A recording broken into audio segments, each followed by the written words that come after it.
Hi guys, welcome to our channel movie deep Telugu. ఈ వీడియోలో రవితేజ గారు క్యారెక్టర్ ఆర్టిస్ట్ నుంచి హీరోగా ఎలా మారారు, అలాగే ఆయన కెరియర్లో చూసిన హిట్స్ అండ్ ఫ్లాప్స్, ఎలా మాస్ మహారాజుగా తనకంటూ ఒక ఫ్యాన్ బేస్ సంపాదించుకున్నాడో ఈ వీడియోలో తెలుసుకుందాం. రవితేజ గారు, వైవిఎస్ చౌదరి గారు అండ్ గుణశేఖర్ గారు ఒకే రూమ్మేట్స్గా మద్రాసులో అయితే ఉండేవారు. రవితేజ గారు ఫొటోస్ పట్టుకుని చాలా ఆడియేషన్స్కి అటెండ్ అయ్యారు. అందులో ఆర్జీవి గారి క్షణం క్షణం మూవీకి కూడా అటెండ్ అయ్యారు. ఆయన చాలా స్ట్రగ్లింగ్స్ ఫేస్ చేసిన తర్వాత విజయశాంతి గారి కర్తవ్యం మూవీలో క్యారెక్టర్ ఆర్టిస్ట్గా చేశారు. దాంతో ఆయనకైతే అంత గుర్తింపు రాలేదు. తర్వాత నాగార్జున గారి చైతన్య, చిరంజీవి గారి ఆజికా గుండారాజ్, అల్లరి ప్రియుడు ఈ మూవీస్లో కూడా క్యారెక్టర్ ఆర్టిస్ట్గా చేశారు. రవితేజ గారు కృష్ణవంశీ గారి దగ్గర అసిస్టెంట్ డైరెక్టర్గా అయితే చేరారు. కృష్ణవంశీ గారు సింధూరం అనే మూవీ అయితే తీస్తున్నారు. ఆ మూవీలో సెకండ్ హీరోగా రవితేజ గారిని అయితే తీసుకున్నారు. కట్ చేస్తే ఆ మూవీలో హీరోగా యాక్ట్ చేసిన బ్రహ్మాజీని కూడా డామినేట్ చేస్తూ తనకంటూ కొంత గుర్తింపునైతే సంపాదించాడు. సీతారామరాజు, పాడుతా తీయగా, మనసిచ్చి చూడు, ప్రేమకు వెలయరా ఈ మూవీస్లో కూడా క్యారెక్టర్ ఆర్టిస్ట్గా మంచి గుర్తింపు ఉండే రోల్సే చేశాడు. రవితేజ గారు శ్రీను విట్ల గారు డెబ్యూ డైరెక్టర్గా చేసిన నీకోసం మూవీలో హీరోగా అయితే యాక్ట్ చేశారు. మూవీ ఫ్లాప్ అయినా తనకైతే బెస్ట్ యాక్టర్గా నంది అవార్డు కూడా వచ్చింది.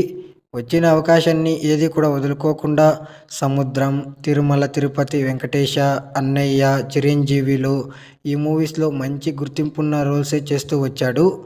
పూరి గారి బాచి మూవీ ఫ్లాప్ అయిన తర్వాత ఆయన మళ్ళీ కంబ్యాక్ ఇవ్వాలని రవితేజ గారిని హీరోగా పెట్టి ఇట్లు శ్రావణి సుబ్రహ్మణ్యం అనే మూవీ తీశారు.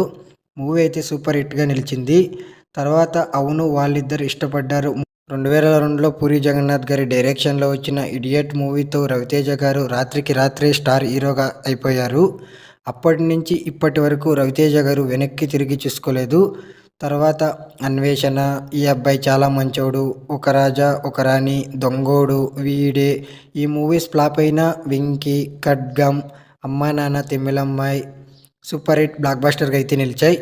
బోయపాటి శ్రీను గారు డైరెక్టర్గా డెబ్యూ ఇచ్చిన భద్రా మూవీతో కమర్షియల్ బ్లాక్ బస్టర్ కొట్టి ఫ్యామిలీ ఆడియన్స్కి చాలానే దగ్గరయ్యారు. మళ్ళీ ఆయనైతే ఫ్లాప్స్ చూడాల్సి వచ్చింది. బలదూర్, ఖతర్నాక్, షాక్, భగీరథ ఈ మూవీస్ ఫ్లాప్ అయిన తర్వాత రాజమౌళి డైరెక్షన్లో వచ్చిన విక్రమార్కుడు మూవీతో మళ్ళీ కంబ్యాక్ అయితే ఇచ్చారు. ఈ మూవీలో రాజమౌళి డైరెక్షన్ని కూడా డామినేట్ చేశారు. వినాయక్ డైరెక్షన్లో వచ్చిన కృష్ణ మూవీతో రవితేజ గారైతే మాస్ మహారాజ్గా ఎదిగారు. రవితేజ గారి కెరియర్లో మోస్ట్ అండర్ రేటెడ్ మూవీస్ అంటే నేనింతే, నా ఆటోగ్రాఫ్, శంభో శివశంభో ఈ మూవీస్లో రవితేజ గారు నేనింతే మూవీ బ్లాక్ బస్టర్ అవుతుంది అని అయితే అనుకున్నారంట. ఒక ఇంటర్వ్యూలో కూడా చెప్పారు. కానీ మూవీ అయితే ఫ్లాప్గా నిలిచింది. రవితేజ గారి పని అయిపోయింది అన్న ప్రతిసారి ఆయన అయితే సాలిడ్ కంబ్యాక్ ఇచ్చారు.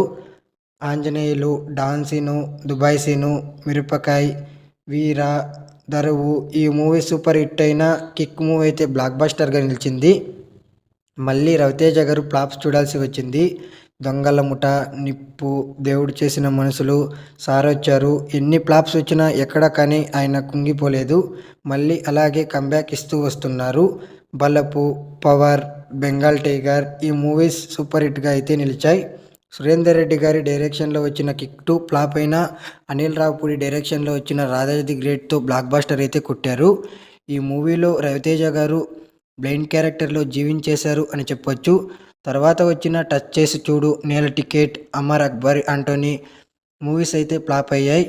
లాక్డౌన్ టైంలో థియేటర్స్ క్లోజ్ ఉన్న టైంలో క్రాక్ మూవీతో వచ్చి బ్లాక్ బస్టర్ కొట్టి తనేంటో మళ్ళీ నిరూపించుకున్నాడు. తర్వాత కిలాడి, రావణాసుర, రామారావణ్ డ్యూటీ ఈ మూవీస్ అయితే ఫ్లాప్ అయ్యాయి. ధమాకా, వాల్తేరు వీరయ్య ఈ మూవీస్తో మళ్ళీ సాలిడ్ కంబ్యాకే ఇచ్చి మళ్ళీ ట్రాక్లోకి అయితే వచ్చారు. ఇప్పుడైతే టైగర్ నాగేశ్వరరావు, ఈగల్ ఈ మూవీస్తో ఫ్లాప్లో ఉన్నారు. ఆయనకి ఎలా కంబ్యాక్ చేయాలో కూడా తెలుసు. జగపతి బాబు గారు నేల టికెట్ ప్రీ రిలీజ్ ఈవెంట్లో మాట్లాడుతూ నా సినిమాలో విలన్గా చేశావు, ఇప్పుడు నీ సినిమాల్లో నేను విలన్గా చేస్తున్నాను అని అయితే చెప్పారు. రవితేజ గారు ఎప్పుడూ కానీ కొత్త వాళ్ళకి అవకాశాలు ఇస్తూ వస్తున్నారు. ఆయన వల్లే ఇప్పుడు చాలామంది డైరెక్టర్స్ కూడా అయ్యారు. సినిమా ఇండస్ట్రీలో ఏ బ్యాక్గ్రౌండ్ లేకుండా వచ్చి సక్సెస్ కావడం అంటే చిన్న విషయం కాదు. ఆయన సక్సెస్ అయ్యి చాలామంది కొత్త వాళ్ళకి ఇన్స్పిరేషన్గా అయితే ఉన్నారు. ఈ ఇన్ఫర్మేషన్ నచ్చినట్లయితే మన ఛానల్కి లైక్ చేసి, షేర్ చేసి, సబ్స్క్రైబ్ చేసుకోండి. Thank you all.